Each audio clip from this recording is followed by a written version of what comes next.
സ്വാമിയേ ശരണയ്യപ്പ. ഇന്ന് തുലാമാസം 30-ാം തീയതി. ഇന്ന് വൈകിട്ട് 5 മണിക്കാണ് മണ്ഡലകാല നട തുറക്കൽ. നല്ല ആളുണ്ട്. ഈ കാണുന്ന വീഡിയോ 2-2.5 ആപ്പുള്ള വീഡിയോയാണ്. അന്നേരം തന്നെ നടപ്പന്തലിൽ നിന്ന് അങ്ങ് മുകളിൽ മരക്കൂട്ടത്തുനിന്ന് തിരിച്ചു വിടുന്ന ആ ഭാഗത്തെ ലൈൻ വരെ ക്യൂവാണ്. മരക്കൂട്ടം വരെയല്ല, മുകളത്തെ ആ ലൈൻ വരെ നിലവിൽ നല്ല ക്യൂവാണ്. ഇത് നട തുറക്കാറാകുമ്പോഴത്തേക്ക് ഏകദേശം മരക്കൂട്ടം വരെ ക്യൂ നീളാൻ സാധ്യത ഉണ്ട്.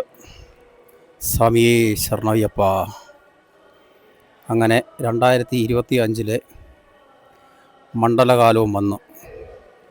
ഇനി 41 നാളത്തെ വ്രതാനുഷ്ഠാനങ്ങളുടെ നാളുകൾ. അതുപോലെ തന്നെ നടപ്പന്തലിൽ ഇന്ന് ഞാൻ വന്നപ്പം ഒരു പ്രത്യേകത കണ്ടു. ആ നടപ്പന്തലിൻ്റെ ആ മണ്ഡപഭാഗത്ത് ഫാൻ പിടിപ്പിച്ചിട്ടുണ്ട്. ഫാൻ എന്ന് പറഞ്ഞു കഴിഞ്ഞാൽ എനിക്ക് തോന്നുന്ന ഒരു ലീഫിന് ഒരു 8 മുതൽ 10 അടിയോളം നീളം വരും. ഇതാണ്ട് ഈ കാണുന്നത്. അങ്ങനെ പുറകിൽ നിന്ന് മുമ്പിൽ വരെ അത്രയും ഫാൻ പിടിപ്പിച്ചിട്ടുണ്ട്. അതുകൊണ്ട് നടപ്പന്തലിൽ നിൽക്കുമ്പം പറയത്തക്ക ചൂടും ആവിയും അറിയാനില്ല. അതെന്തോന്നാലും ഒരു നല്ല കാര്യമാണ് ചെയ്തേക്കുന്നത്. അതൊഴികെ ഞാൻ പമ്പയിൽ നിന്ന് സന്നിധാനം വരെ വന്നിട്ട് സാധാരണ വരുന്ന അതേ അന്തരീക്ഷവും ചുറ്റുവട്ടവും അല്ലാതെ മണ്ഡലകാലത്തിൻ്റെ ഒരിതും കണ്ടില്ല. പിന്നെ വേറൊരു കാര്യമുണ്ട്, ഇന്നിപ്പം നട തുറക്കാൻ പോകുന്നതേ ഉള്ളൂ, അതുകൊണ്ടാവാം. എന്നിരുന്നാലും ഇപ്പം നാളെ വൃശ്ചികം 1-ാം തീയതി മുതൽ അമിതമായ തിരക്കായിരിക്കും. അതിൻ്റെ ഒരു കാര്യങ്ങളും ഇവിടെ എൻ്റെ കാഴ്ചപ്പാടിൽ ഒന്നും കണ്ടില്ല. പഴയപടി തന്നെ. സ്വാമിയേ ശരണമയ്യപ്പ. അതുപോലെ തന്നെ പടി ചവിട്ടി അയ്യനെ തൊഴുതതിന് ശേഷം വഴിപാടെന്തെങ്കിലും ചെയ്യാനെ കൊണ്ടോ അല്ലെങ്കിൽ അരവണയ്ക്ക് വേണ്ടിയോ അല്ലെങ്കിൽ നെയ്യഭിഷേകത്തിന് വേണ്ടിയോ, അരവണയല്ല നെയ്യഭിഷേകം, ഇങ്ങനെയുള്ള കാര്യങ്ങൾക്കൊക്കെ രസീതിന് വേണ്ടി അവിടെ തന്നെ നിന്ന് ഉന്തിത്തള്ളേണ്ട ആവശ്യമില്ല. താഴെ ഇറങ്ങിക്കഴിഞ്ഞാൽ ഞാൻ തിരക്കിയപ്പോൾ 12 കൗണ്ടർ തുറന്നിട്ടുണ്ട്. 12 കൗണ്ടർ നാളെ മുതൽ ആക്റ്റീവാകും. ഇവരെ വെളിയിലിറങ്ങി നെയ്യഭിഷേകത്തിനും മറ്റുള്ള കാര്യങ്ങൾക്കൊക്കെ പറയത്തക്ക തിരക്കില്ലാതെ ചീട്ടെടുക്കാവുന്നതാണ്. സ്വാമിയേ ശരണയ്യപ്പ.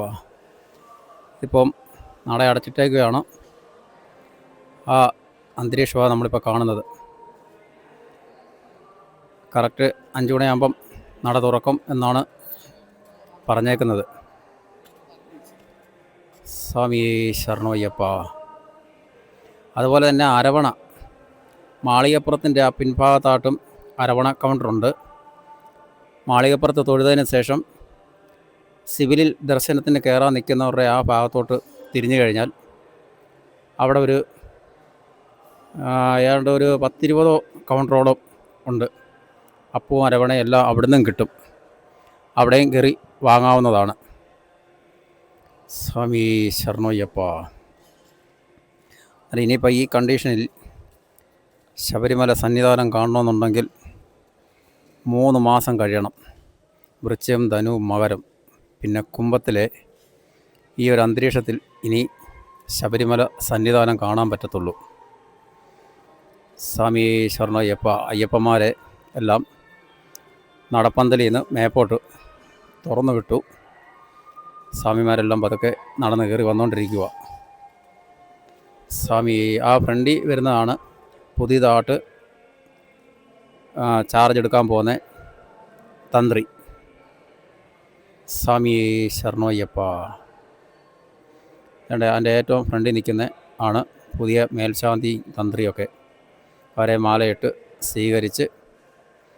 സ്വീകരിച്ചതിന് ശേഷം നിലവിലെ തന്ത്രി ഇറങ്ങി വന്ന് ആഴിക്ക് തിരി കൊളുത്തിയിട്ട് അവരെയും കൂട്ടി തിരികെ മേപ്പോട്ട് മടങ്ങും.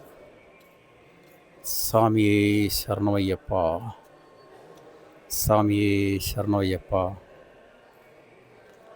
അങ്ങനെ ഇനി ആഴിക്ക് തിരി കൊളുത്തി പോകുന്ന ചടങ്ങുകളാണ്. അതിനുശേഷം അയ്യപ്പന്മാരെയെല്ലാം 18-ാം പടി ചവിട്ടാനെ കൊണ്ട് അവിടെ നിന്ന് തുറന്നു വിടും.